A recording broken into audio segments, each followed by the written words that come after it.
नाज़रीन अस्सलाम वालेकुम। ज़ेड न्यूज़ के ख़बरनामे में आपका इस्तक़बाल है। मैं सलमान ख़ान। आगे बढ़ने से पहले सुर्ख़ियों पर नज़र डालते हैं। तेलंगाना असम्बली के नवमुंतखब नायब स्पीकर रामचंद्र नायक की वज़ीर आला रेवंत रेड्डी से मुलाकात। वज़ीर आला ने दी मुबारकबाद। हैदराबाद के पुराने शहर में ईद उल अज़हा के दूसरे दिन कशीदगी। शरपसंदों ने कुर्बानी के जानवर की हड्डियां ले जाने वाली DCM वैन को लगा दी आग। एक और वाक़े में किशनबाग में बड़े जानवर ले जाते वक्त पैदा हो गई कशीदगी। पुलिस ने बर वक्त कार्रवाई करते हुए सूरत हाल को कर लिया काबू में।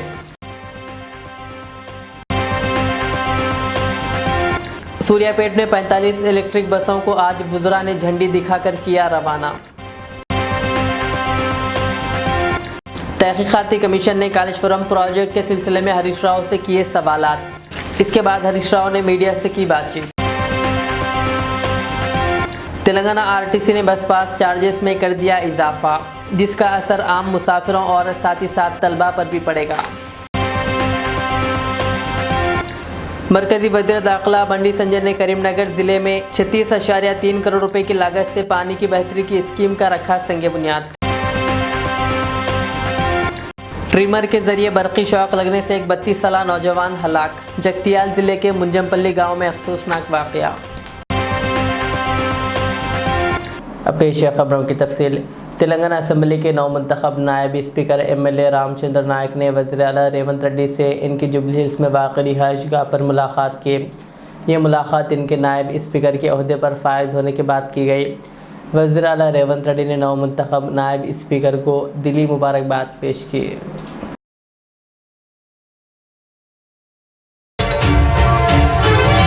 हैदराबाद के पुराने शहर में ईद उल अज़हा के दूसरे दिन कशीदगी उस वक्त पैदा हुई जब शरपसंदों ने कुर्बानी के जानवरों की हड्डियां ले जाने वाली DCM वैन को आग लगा दी और ड्राइवर पर हमला कर दिया।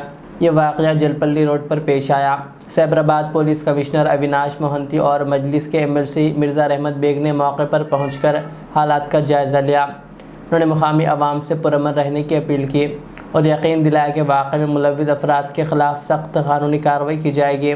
जबकि किशनबाग रोड पर भी बड़े जानवर ले जाते वक्त बाज़ शरपसंद अनासिर ने हंगामा आराई की, ताहम पुलिस ने फौरी कार्रवाई करते हुए हालात पर काबू पा लिया। DCP south zone Sneha Mehra और MLA मोहम्मद मुबीन मौके पर पहुंचे और हालात का जायज़ा लिया। पुलिस की बर वक्त मुदाखलत से सूरत हाल मज़ीद बिगड़ने से बच गई।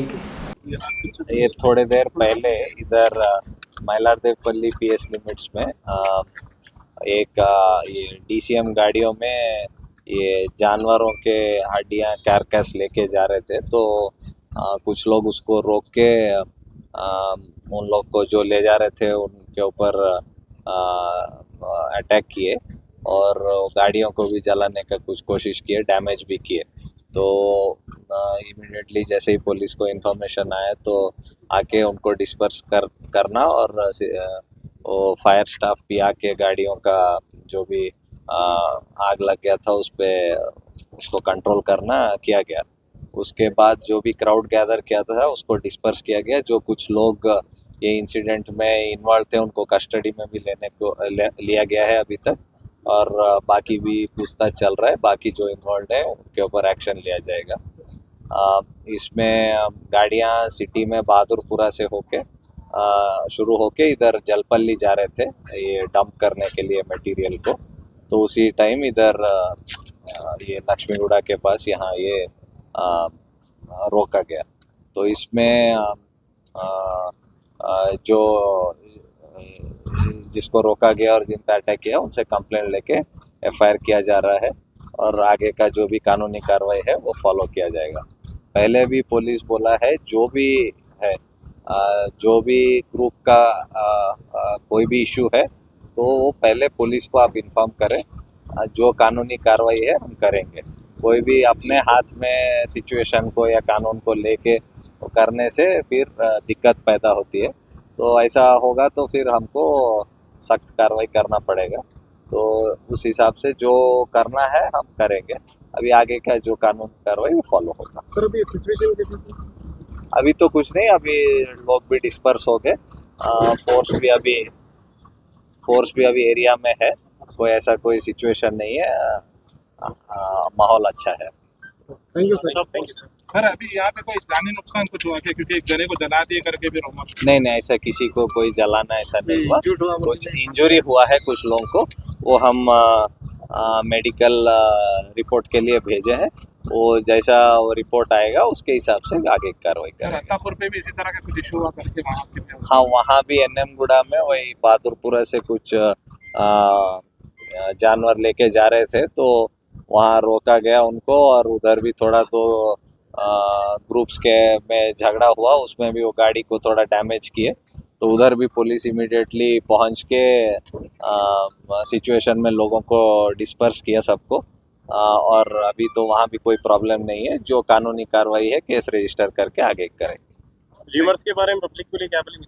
रीमर्स जो भी वही हम पहले से भी वो पुलिस का यही रवैया है कि पहले से कोई भी आपको लगता है कोई सही नहीं हो रहा है, कोई भी एक आदमी या कोई ग्रुप कुछ सही काम नहीं कर रहा है, तो आप पुलिस को इत्तला करना। पुलिस का इंफॉर्मेशन पे पुलिस अपना जो कानूनी कार्रवाई है वो करेगी उसके हिसाब।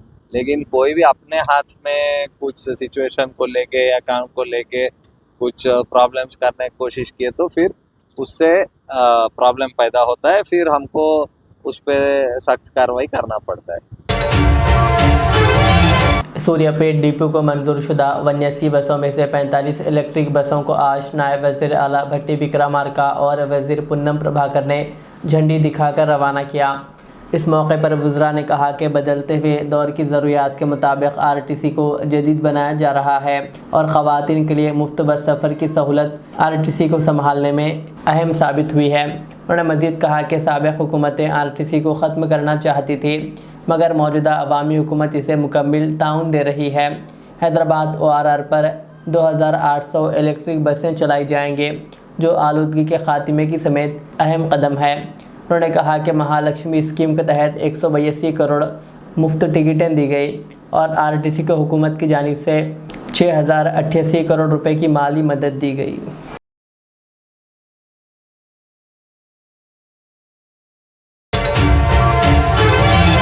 तहकीकाती कमीशन ने कालेश्वरम प्रोजेक्ट के मुकाम को तुमिडिहिटी से मेडीगड्डा मुंतकिल करने पर हरीश राव से सवालात किए। हरीश राव ने बताया कि महाराष्ट्र की हुकूमत ने पृथ्वीराज चौहान के दस्तखतशुदा ख़त के ज़रिए इजाज़त देने से इनकार किया था। उन्होंने CWC और दीगर खतूत और मीटिंग के तफसीलात भी कमीशन के सामने पेश किए। कमीशन ने पूछा कि क्या कालेश्वरम कॉरपोरेशन को काबीना की मंजूरी हासिल थी, जिस पर हरीश राव ने हाँ कहा। उन्होंने अन्नारम और संध्याला के मुकाम की तब्दीली को इंजीनियरों का टेक्निकी फ़ैसला करार दिया। ज़ख़ीरे की गुंजाइश के बारे में उन्होंने बताया कि ये 141 TMC है। ఏడేండ్లు మహారాష్ట్రలో కాంగ్రెస్, ఢిల్లీలో కాంగ్రెస్, మన దగ్గర కాంగ్రెస్, 3 చోట్ల కాంగ్రెస్ ప్రభుత్వం ఉన్నా తమ్మిడిహట్టి దగ్గర బ్యారేజీలకు ఒప్పించడంలో, అగ్రిమెంట్ చేయడంలో, పనులు చేయడంలో ఆనాటి కాంగ్రెస్ ప్రభుత్వం పూర్తిగా ఫెయిల్ అయింది. నాటి కాంగ్రెస్ ప్రభుత్వంలో ఉత్తమ్ కుమార్ రెడ్డి, కోమటిరెడ్డి వెంకటరెడ్డి, శ్రీధర్ బాబు వీళ్లే తెలంగాణ ప్రాంతం నుంచి మంత్రులుగా ఉన్నారు. మీరు పట్టించుకోలే, 7 ఏళ్లు మీరు చేయలే. బట్ అయినా మేము అన్ని రకాలుగా ప్రయత్నం చేశాం. ఇంత మధ్యలోనే ఈ సమయంలోనే సెంట్రల్ వాటర్ కమిషన్ తమ్మిడిహట్టి దగ్గర నీళ్లు లేవు అని 2 లేఖలు రాసింది. 2 లేఖల్లో స్పష్టంగా అక్కడ నీటి లభ్యత తక్కువ ఉంది, మీరు ప్రత్యామ్నాయం చూసుకోండి అని మనకు కేంద్ర CWC మనకు చెప్పడం జరిగింది. అదేవిధంగా అదే CWC మీరు కట్టిన రిజర్వాయర్లు తక్కువ ఉన్నాయి, రిజర్వాయర్ల సంఖ్య పెంచుకోండి అని కూడా చెప్పింది. ఇవన్నీ లెటర్లు కూడా ఈరోజు కమిషన్కి ఇచ్చాం. CWC నుంచి వచ్చిన 3 లేఖలు ఈరోజు కమిషన్కి ఇచ్చాం. అప్పుడు కూడా కేసీఆర్ గారు ఒకవైపు మహారాష్ట్ర ఒప్పుకోవడం లేదు, రెండవ వైపు నీళ్లే లేవు.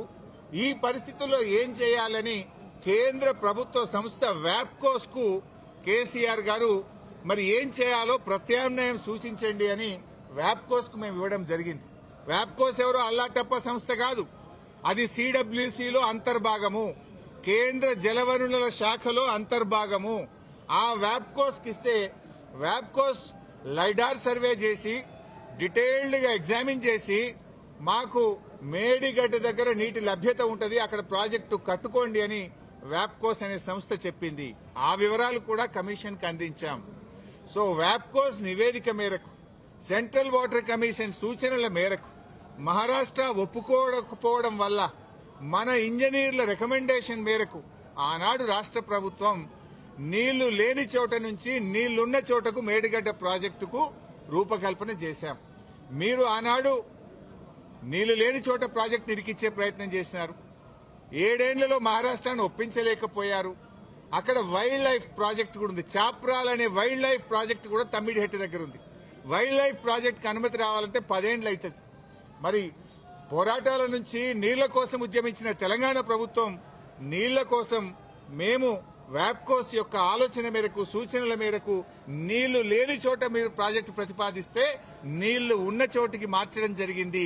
ఎందుకు మార్చామనేది documents, evidences, meeting minutes, central water commission లెటర్లు, మహారాష్ట్ర ముఖ్యమంత్రి రాసిన లెటరు అన్నింటినీ కూడా కమిషన్ కు పూర్తి ఆధారాలతో సహా సమర్పించడం జరిగింది. ఎందుకు మార్చవలసి వచ్చిందో సవివరంగా చెప్పేటువంటి ప్రయత్నం మేము చేయడం జరిగింది. కాళేశ్వరం కార్పొరేషన్ కు కేబినెట్ అనుమతి ఉందా అని అడిగారు. కేబినెట్ అనుమతి ఉంది అని స్పష్టంగా వివరాలన్నీ కూడా అందించడం జరిగింది. అదేవిధంగా బ్యారేజీ లొకేషన్ మార్పుల గురించి కూడా అడిగారు. అన్నారం, సుందిళ్ల గురించి అది ప్యూర్లీ టెక్నికల్ డెసిషన్. ఇంజనీర్లు డీటెయిల్డ్ సర్వే ఆధారంగా దేశంలో అనేక ప్రాజెక్టులకు కూడా ఈ రకంగా మారుతుంటాయి. మన నాగార్జున సాగర్ కూడా మారింది, ఎస్ఆర్ఎస్పీ ప్రాజెక్టు కూడా మారింది. సో అది ఏదన్నా డెసిషన్ బ్యారేజ్ కొంత ముందుకు వెనకకు జరిగేది అది ఇంజనీరింగ్ డిపార్ట్మెంట్ తీసుకోవాల్సినటువంటి నిర్ణయాలు అనేటువంటి విషయాన్ని కూడా కమిషన్ గారు అడిగినప్పుడు మేము చెప్పడం జరిగింది. మొత్తంగా ఈ ప్రాజెక్టులో రిజర్వాయర్ల కెపాసిటీ ఎంత, నీటి నిల్వ సామర్థ్యం ఎంత ఉంది అని అడిగితే 141 టీఎంసీల సామర్థ్యం ఉందని చెప్పి కూడా మేము వారికి చెప్పడం జరిగింది. तेलंगाना आरटीसी ने बस पास चार्जेस में इजाफा कर दिया है, जिसका असर आम मुसाफिरों के साथ तलबा पर भी पड़ेगा। नई कीमतें पीर से नाफिज हो चुकी है और बस पास की कीमतों में 20% से ज़्यादा का इजाफा किया गया। अब तक 1150 रुपये में मिलने वाला ऑर्डिनरी पास 1400 रुपये में दस्तियाब होगा। मेट्रो एक्सप्रेस पास की कीमत 1300 से बढ़ाकर 1600 रुपये और मेट्रो डिलक्स पास की कीमत 1450 रुपये से बढ़ाकर 1800 रुपये कर दी गई है। ग्रेटर हैदराबाद और ग्रीन मेट्रो एसी पास की कीमतों में भी नुमाया इजाफा किया गया।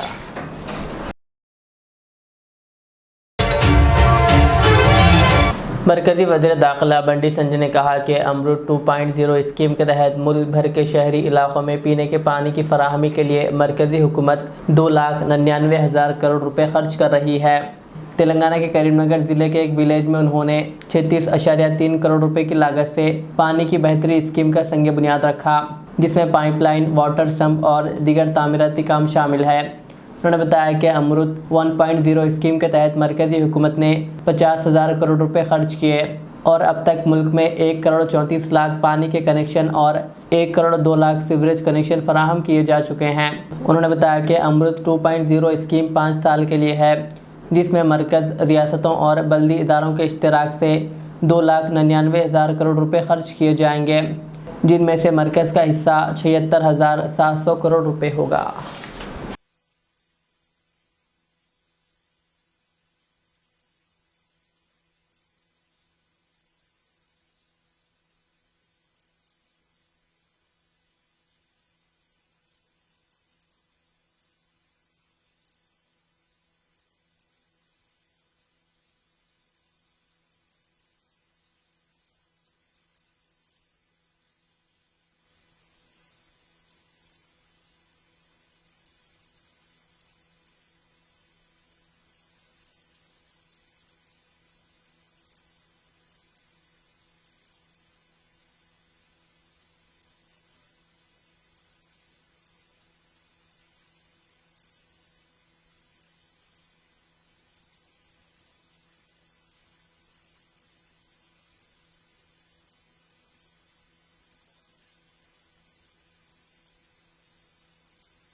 तेलंगाना के जगतियाल जिले के मुंजमपल्ली गांव में एक 32 साला नौजवान तिरुपति उस वक्त बर्क़ी शॉक लगने से हलाक हो गया जब वो अपने घर के बाथरूम में ट्रिमर चार्ज करने की कोशिश कर रहा था।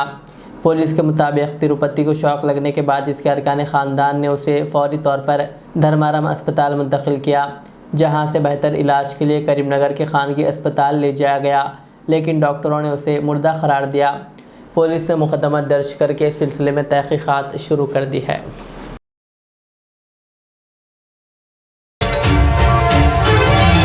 याकुतपुरा के मजलिसी रुकन असम्बली जाफ़र हुसैन मेराद ने मदीना नगर में निज़ाम लाइन, मुर्गी नाले के नीचे की सफाई, नई पाइपलाइन बिछाने और क्रॉसिंग के जारी काम का मुआयना किया। एमएलए ने बड़ा बाज़ार में गंगानगर से सादत नगर की तरफ जा रही NP2 पाइपलाइन के काम का भी जायज़ा लिया। उन्होंने एग्जीक्यूटिव इंजीनियर से मुलाकात करके मुस्तक़बिल के तरक्याती कामों के तखमीने के अमल को तेज़ करने की हिदायत दी।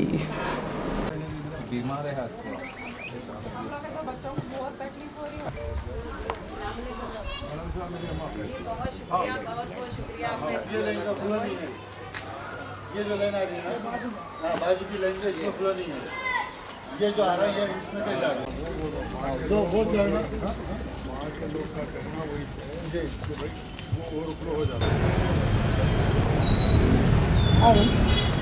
याकुतपुरा असम्बली कॉन्स्टिट्यूंसी में जो बॉक्स डैम का काम चल रहा और यहाँ पे NP2 पाइपलाइन का जो काम चल रहा उसका आज इंस्पेक्शन डिटेल किया गया।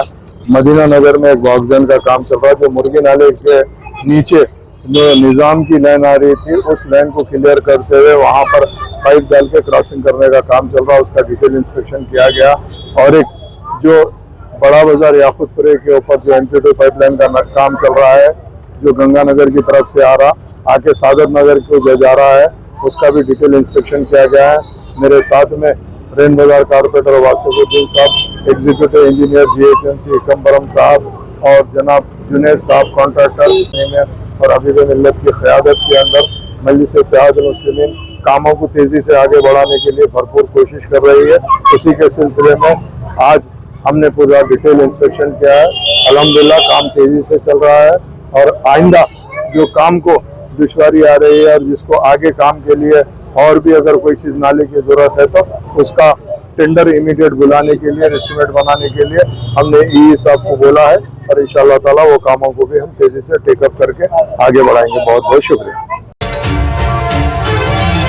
BRS के सीनियर लीडर शेख अब्दुल्ला सोहेल ने कहा कि तेलंगाना की कांग्रेस हुकूमत ने मुसलमानों को काबीना में शामिल ना करके इनके साथ सरासर नाइंसाफ़ी की है और गुज़िश्ता 17-18 माह से मुसलसिल मुसलमानों के साथ नाइंसाफ़ी की जा रही है। उन्होंने कहा कि मुसलमानों को सिर्फ वोट बैंक समझा जा रहा है जबकि इनके मसाइल और हुकूक़ को नज़रअंदाज किया जा रहा है। ये क्रेडिट भी रेवंत रेड्डी जी को जाता है जिन्होंने मुस्लिम क़यादत कल पूरी ख़त्म कर दी गई। 16-17 महीने के बाद कैबिनेट एक्सपेंशन होता है, मगर अफसोस रेवंत रेड्डी सरकार को, हाई कमांड कांग्रेस पार्टी को एक भी तेलंगाना में मुस्लिम क़यादत नहीं मिला जो कैबिनेट में जिसे मिनिस्टर बनाया जाए। बात ये कांग्रेस के माइनॉरिटी लीडर्स की नहीं है, बात ये तेलंगाना के वक़ार की है। तेलंगाना में अक़लियतों का जो बिलखुलूस जो मुसलमानों का जो एक अहम किरदार है, कल रेवंत रेड्डी सरकार वो ख़त को कम करने का आखिरी दौर खेला है। मुझे समझ में नहीं आता और मैं बहुत अच्छे से जानता हूं तेलंगाना कांग्रेस के माइनॉरिटी लीडर्स को जो बावखार है, बहुत इज्जत वाले हैं, मगर इनकी इस चीज़ पर खामोशी, रेवंत रेड्डी की जो हरकत कल हुई है उस पर खामोशी मुझे समझ में नहीं आ रही। आज पूरी तेलंगाना के उलमाए कराम, आलिम दीन, वो तमाम NGOs के जो अकाबरीन हैं, वो सब रेवंत रेड्डी के कल जो कैबिनेट एक्सपेंशन था वो देखकर मैं समझता हूं सारे के सारे अफसोस ज़्यादा होंगे। और वो तमाम तेलंगाना के मुसलमान जो कांग्रेस के हक में अपना वोट इस्तेमाल किए थे, वो भी कल अपने वोट पर शर्मिंदा हुए होंगे। और हमने पिछले 18-19 महीने पहले ही क्लियर कह दिया था कि कांग्रेस के चोले में रेवंत रेड्डी कौन है। और आप देखें, कल कैबिनेट एक्सपेंशन में कोई मुस्लिम को जगह नहीं मिलती है मिनिस्ट्री में, और कल ही तेलंगाना रियासत में 4 जगहों पे शरपसंदी इतनी बढ़ जाती है, शरपसंद लोग इतना खुलकर अपना हमला करते हैं जो माजी में तेलंगाना में मिसालें नहीं मिली थी। निजामाबाद में माजिदुल्लाह खान के मकान पर घुसकर उन्हें मारा जाता है, उनकी वालिद जो बुजुर्ग है, उनकी वालदा जो ज़ईफ है, उन्हें मारा जाता है, उनकी छोटी बहन को मारा जाता है, अधमरा कर कर छोड़ दिया जाता है। और जलपल्ली में पूरी गाड़ी लारी की लारी जला दी गई। किशनबाग में भी हमला होता है। और मशीराबाद में एक नासमझ बच्चा जो ऐसे चीजें बोल रहा है जिसकी वजह से जो है मशीराबाद तनाव के माहौल में आ गया है, पूरा तेलंगाना तनाव के माहौल में आ गया है। और फिर भी home minister, chief minister Revanth Reddy साहब खामोश है। एक भी रिव्यू मीटिंग नहीं होती है कमिश्नर से, डिपार्टमेंट से। किस तरफ लेके जा रहे हैं तेलंगाना? तेलंगाना का जो गंगा जमुना तहजीब की जो एक शनाख्त थी, वो पूरा बर्बाद करने की कसम खाकर बैठे हैं ये लोग।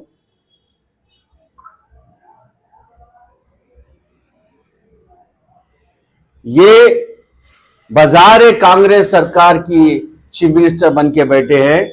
मगर मुझे ऐसा लगता है कि ये राहुल जी का आइडियोलॉजी को पूरा भुला चुके और ये सिर्फ मोदी और अमित शाह की नक्शे कदम पर चलने के लिए पेश है।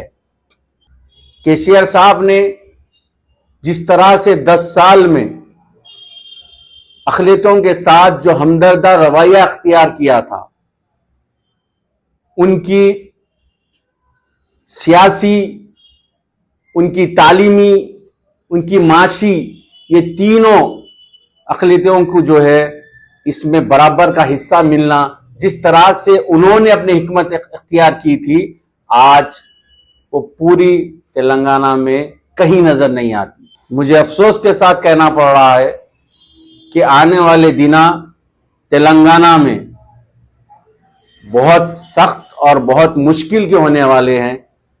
इस तरह से अगर से रेवंत रेड्डी सरकार काम करती रहेंगी तो मुश्किल है। मैं आपके जरिए तमाम तेलंगाना की आवाम से कहता हूं कि गंगा जमुना तहजीब को नुकसान पहुंचने वाला है।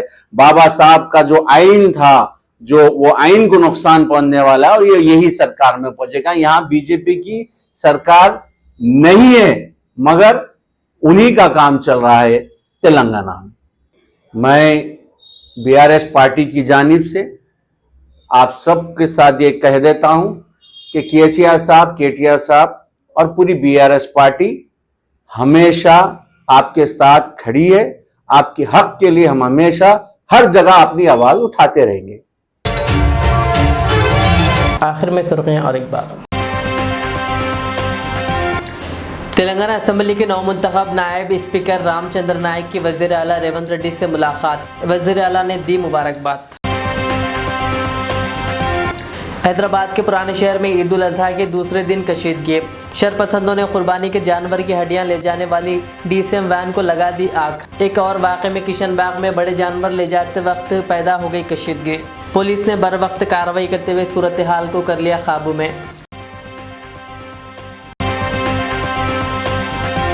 सूर्यापेट में 45 इलेक्ट्रिक बसों को आज वुज़रा ने झंडी दिखाकर किया रवाना। तहकीकाती कमीशन ने कालेश्वरम प्रोजेक्ट के सिलसिले में हरीश राव से किए सवालात। इसके बाद हरीश राव ने मीडिया से की बातचीत। तेलंगाना आरटीसी ने बस पास चार्जेस में कर दिया इजाफा, जिसका असर आम मुसाफिरों और साथ ही साथ तलबा पर भी पड़ेगा। मरकजी वज़ीर दाखिला बंडी संजय ने करीमनगर जिले में 36.3 करोड़ रुपए की लागत से पानी की बेहतरी की स्कीम का रखा संगे बुनियाद। ट्रिमर के जरिए बरकी शॉक लगने से एक 32 साल नौजवान हलाक। जगतियाल जिले के मुंजमपल्ली गांव में अफसोसनाक वाकया।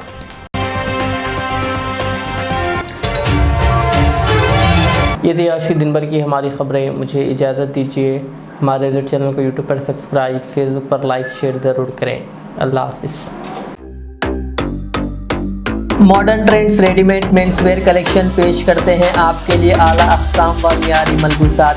हमारे यहाँ formal, party wear, jeans, T shirt और ट्रैक पैंट्स के वसी वैरायटीज दस्तयाब है। इसके अलावा मर्दाना घड़ियाँ, सन ग्लासेस और मियारी जूतों का शानदार कलेक्शन भी। ऑर्डर्स पर इम्पोर्टेड अशिया भी हासिल की जा सकती है, तो देर किस बात की, आज ही चले आएँ। हमारा पता है मॉडर्न ट्रेंड्स, बीबी का चश्मा रोड, टिकलकुंटा, फलकनुमा, हैदराबाद। मज़ीद मालूमात और राब्ते के लिए प्रोपरेटर मोहम्मद इमाद अहमद से रब्ता करें। 9959541435। रियाज इस्लामिक स्कूल तालीमी मैदान में एक नया इनकलाब। इस्लामिक और मॉडर्न एजुकेशन की अजीम दरसगाह। 23 साल तजुर्बे के बाद तलबा और तालिबात के लिए रियाज इस्लामिक स्कूल पेश करता है हिफ्ज़ कुरान, नाज़िरा कुरान क़ायदे के अलावा नर्सरी ता 10वीं जमात तक के तालीम का बेहतरीन नज़्म। बच्चों के लिए हॉस्टल की सहूलत, मुस्तहिक़ तलबा के लिए खुसूसी रियायत, तलबा और तालिबात के लिए अलहदा क्लासेस के माकूल नज़्म, खुसूसी computer classes, hardware and software training. बच्चों में तहरीर और तकरीरी सलाहियतों को उजागर करने के लिए हफ्तावारी प्रोग्राम। काबिल और मुशफ़िक़ असातिज़ा इकराम की निगरानी में बेहतरीन तालीम नज़्म। सुबह 8 बजे तक शाम 4:30 बजे दाखिले जारी हैं, उजलत कीजिए। Riyaz Islamic school, opposite lane, new SR petrol pump, Vattapalli, Hyderabad. Al Riyaz tours and travels नज़द Riyaz health care clinic, Mustafa Nagar, Falaknuma, Hyderabad. Air ticketing international और domestic, visa endorsement, immigration, passport दाखिल करने में ताउन। विजिट वीज़ा और उम्रा वीज़ा के लिए हमसे रब्त करें। वेस्टर्न यूनियन और मनीग्राम के साथ साथ दीगर सहूलियात भी मौजूद। Proprietor Mohammad Riaz Ahmed, Al Riyaz tours and travels. खिदमत का मौका दें, आपका इत्मीनान हमारी कामयाबी।